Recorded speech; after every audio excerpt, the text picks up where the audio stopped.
Salutare, dragii mei! Astăzi am să vă prezint un desert minunat, un sandwich dulce pe care îl poate prepara și un copil. Iată ce avem aici: rondele de orez expandat. Avem nevoie de 2 rondele. Sandwichul se face din 2 părți, nu? Ei bine, ce punem noi? Nutella. Punem un strat generos, că mie așa îmi place. De-aia sunt pufoasă.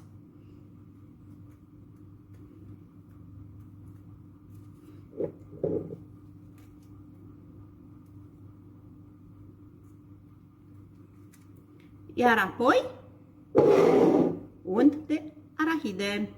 Eu am aici un unt de arahide cu bucățele de alune. Nu este totul doar pastă.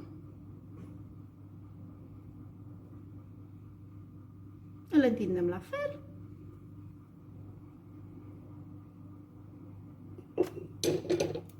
Și apoi felia de deasupra. Este minunat, este delicios, se face rapid și este un dulce la îndemâna oricui.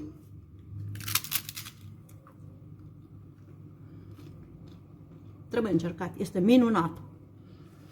Dacă v-am făcut poftă, mă scuzați că vorbesc cu gura plină,